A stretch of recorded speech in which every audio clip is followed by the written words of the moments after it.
Hello Bangladesh, আমি ফিকা পল। দেখা হচ্ছে আপনাদের সকলের সঙ্গে সিনেমা হলে। ওরে ভাইরে ভাই, বরবাদ শিরোনামের নতুন সিনেমায় আবারও জুটি শাকিব খান ইদিকা পাল। বিস্তারিত জানতে ভিডিওটি শেষ পর্যন্ত দেখবেন। সম্প্রতি নতুন প্রজন্মের পরিচালক মেহেদী হাসানের বরবাদ নামে নতুন একটি সিনেমার ঘোষণা এসেছে ইতিমধ্যেই। নতুন একটি প্রযোজনা সংস্থার ব্যানারে নির্মিত হবে বরবাদ সিনেমাটি। গুঞ্জন শোনা যাচ্ছে বরবাদ শিরোনামের সিনেমাটিতে শাকিব খানের বিপরীতে জুটি বেঁধে অভিনয় করবেন প্রিয়তমা খ্যাত অভিনেত্রী ইদিকা পাল। রিউমার অনুযায়ী চুক্তিবদ্ধ করা হয়েছে এই নায়িকাকে। অনেকেই ধারণা করছেন মেগা স্টার শাকিব খান নতুন পরিচালকের সিনেমায় অভিনয় করার সিদ্ধান্ত ভুল করছেন না তো।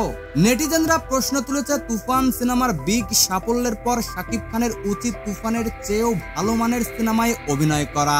বরবাদ শিরোনামের নতুন এই সিনেমায় শাকিব খানের বিপরীতে চুক্তিবদ্ধ হয়ে বেজায় খুশি কলকাতার নায়িকা ইদিকা পাল। ইতিমধ্যেই উচ্ছ্বাস প্রকাশ করেছেন তিনি।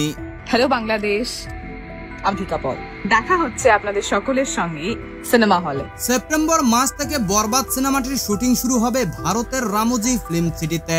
প্রিয় দর্শক, নতুন পরিচালকের সিনেমায় শাকিব খান বিষয়টি আপনারা কিভাবে দেখছেন জানাতে পারেন নিচের কমেন্ট বক্সে।